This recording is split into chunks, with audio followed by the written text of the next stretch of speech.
ஸ்ரீ குருபியோ நமக. சர்வம் நீ காண்போர் அனைவருக்கும் வணக்கம். நவராத்திரியின் சிறப்பு, முக்கியத்துவம், எளிய முறையில் எவ்வாறு நவராத்திரி பூஜை செய்வது, நவராத்திரியின் போது செய்ய வேண்டியவை, செய்யக்கூடாதவை, நவராத்திரி கலசம் வைக்க உகந்த நேரம் ஆகியவை பற்றி இந்த பதிவில் காண்போம். நம் பாரத தேசம் முழுவதும் கொண்டாடப்படும் பண்டிகை நவராத்திரி ஆகும். உலகத்தில் உள்ள அனைத்து உயிர்களுக்கும் பராசக்தியே அன்னையாவாள். மேலும் அனைத்து உயிர்களிலும் அவளே வியாபித்து இருக்கிறாள். பராசக்தியின் பரிபூர்ண அருள் கிடைக்கக்கூடிய புண்ணிய காலம் நவராத்திரி. நவராத்திரி என்றால் 9 இரவுகள் என்று பொருள். ஷியாமலா நவராத்திரி, வசந்த நவராத்திரி, ஆஷாட நவராத்திரி, சாரதா நவராத்திரி என ஒரு வருடத்திற்கு 4 நவராத்திரிகள் கொண்டாடப்படுகிறது. அவற்றில் தக்ஷிணாயன புண்ணிய காலத்தில் புரட்டாசி மாத அமாவாசைக்கு பின்வரும் 9 நாட்கள் சாரதா நவராத்திரி. உத்தராயண புண்ணிய காலத்தில் வரக்கூடியது வசந்த நவராத்திரி. 4 விதமான நவராத்திரிகளுள் இந்த வசந்த நவராத்திரியும் சாரதா நவராத்திரியும் அவசியம் அனைவரும் கடைபிடிக்க வேண்டும் என்கிறது சாஸ்திரம். இந்த சாரதா நவராத்திரி ஷரத் ருதுவில் வருவதால் இதற்கு ஷரண் நவராத்திரி என்ற மற்றொரு பெயரும் உண்டு. இந்த 9 நாட்களும் ஒவ்வொரு நாளும் அன்னை ஒவ்வொரு ரூபத்தில் அசுரர்களை வதம் செய்தாள். ஷரத் காலே மகா பூஜா கிரியதே யாச்ச வார்ஷிகி என்கிறது மார்க்கண்டேய புராணம். அதாவது ஷரத் காலத்தில் வரக்கூடிய ஷரண் நவராத்திரியின் போது தேவியை மகா பூஜை செய்ய வேண்டும் என்கிறது. நவராத்திரி பூஜையை அவரவர் வசதிக்கேற்ப பிரம்மாண்டமாகவோ அல்லது எளிமையாகவோ செய்யலாம். ஆனால் கண்டிப்பாக இந்த புண்ணிய காலத்தில் அனைவரும் தேவியை பூஜிக்க வேண்டும். ஏனெனில் நவராத்திரியில் தேவியை துதித்து வழிபடுவோர்களுக்கு அன்னை சகல சௌபாகியங்களையும் அருளுவாள் என்கிறது தேவி மகாத்மியம். இந்த நாட்களில் நாம் அம்பாளிடம் மனதார பிரார்த்தனை செய்தால் உடனே அனுகிரகம் செய்து விடுவாள். நவராத்திரியை மிகவும் விமர்சையாக செய்ய விரும்புபவர்கள் கலச ஸ்தாபனம் செய்து கொலுப்படிகளை ஒற்றைப்படை எண்ணிக்கையில் வைத்து கொலு பொம்மைகள் வைத்து பூஜிக்கலாம்.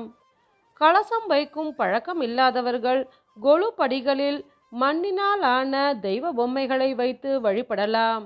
நவராத்திரியில் அன்னையை ஆராதிக்க விரும்புபவர்கள் இதற்கு முன் பழக்கம் இல்லாவிட்டாலும் கூட கலச ஸ்தாபனம் செய்து கொலுப்படிகள் அமைத்து அன்னையை ஆராதிக்கலாம்.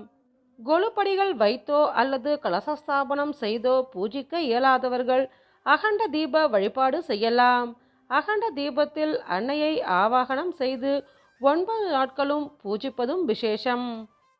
அதுவும் இயலாதவர்கள் அம்பாளின் திருவுருவ படத்தை வைத்து விளக்கேற்றி பூஜிக்கலாம். நவராத்திரி கலசம் வைக்கும் முறை, அகண்ட தீப வழிபாடு பற்றி முன்பே பதிவிட்டுள்ளேன். அதற்கான லிங்கை டிஸ்கிரிப்ஷனில் பார்க்கவும். நவராத்திரி 9 நாட்களும் அன்னையை பூஜித்து 9 நாளும் 9 விதமான நிவேதனங்கள் செய்து வீட்டிற்கு கன்னியா குழந்தைகள் சுமங்கலி பெண்களை அழைத்து மங்கள திரவியங்களை தர வேண்டும். சுமங்கலி பெண்களை வீட்டிற்கு அழைத்து வாழைப்பழம், வெற்றிலைப்பாக்கு, தேங்காய், கண்ணாடி வளையல், முகம் பார்க்கும் கண்ணாடி, மஞ்சள், குங்குமம், மாங்கல்ய சரடு, சீப்பு, மருதாணி, தட்சணை, ரவிக்கை, புடவை இவற்றை கொடுக்கலாம். கன்யா குழந்தைகளுக்கு கண்மை, மஞ்சள் குங்குமம், வாழைப்பழம், வெற்றிலைப்பாக்கு, தேங்காய், கண்ணாடி வளையல்கள், பாவடை சட்டை, மருதாணி ஆகியவற்றை தர வேண்டும். மேற்கூறிய அனைத்தையும் தர வசதி உள்ளவர்கள் தரலாம். இயலாதவர்கள் வெற்றிலைப்பாக்கு, வாழைப்பழம், மஞ்சள் குங்குமம், பூ ஆகியவற்றை மட்டும் கொடுத்தாலே போதுமானது. நவராத்திரி 9 நாட்களும் ஸ்ரீ லலிதா சகஸ்ரநாமம், துர்கா அஷ்டோத்திரம், சௌந்தர்ய லஹரி, அபிராமி அந்தாதி, லலிதாம்பாள் சோபனம் ஆகியவற்றை பாராயணம் செய்வது விசேஷம்.